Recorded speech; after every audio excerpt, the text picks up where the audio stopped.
Cuba, like the rest of the world, was hit by the COVID-19 pandemic.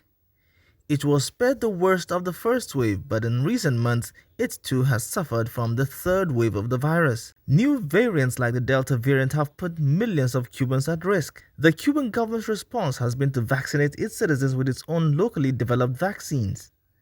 But this is a gamble because clinical trials on those vaccines have not been completed. It's true that the clinical trial has not finished, but at the same time it is true that the results are very encouraging, first.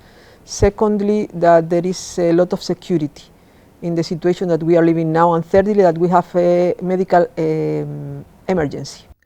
In its bid to end the virus on the island, Cuba wants to vaccinate 70% of its over 11 million population by August. But isn't that overambitious? It's overambitious and it's very needed.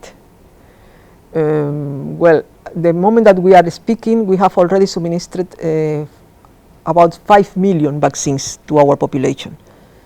And almost 2.5 Cubans have gotten at least one jab. 2.5 million. 2.5 million Cubans has already been inoculated with at least one jab. And almost 1 million people has finished the 3 doses, either of Soberana 02 plus Soberana Plus or of Abdala.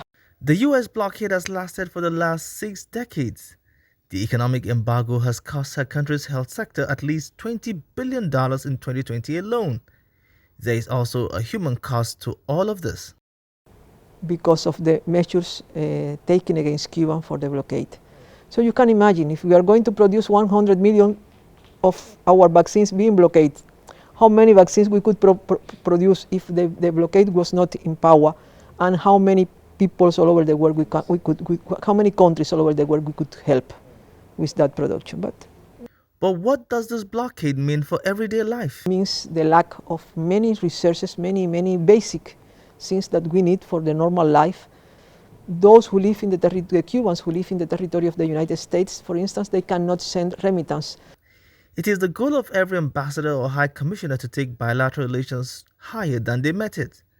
The ambassador says Cuba and Nigeria share a common history in culture, music, dance, education, and religion, something she describes as special. More recently, there has been collaboration in the health sector. Also, Nigeria have a very interesting and important development in the area of traditional medicine. So I am sure that we can share what you have and what we have, and to become stronger. Nigeria has proven to be a dependable ally of Cuba. It has consistently voted in favor of the lifting of economic sanctions on the island. The ambassador believes her country's relationship with Nigeria can and will get stronger. Segun Ojumu, Silverbird News 24.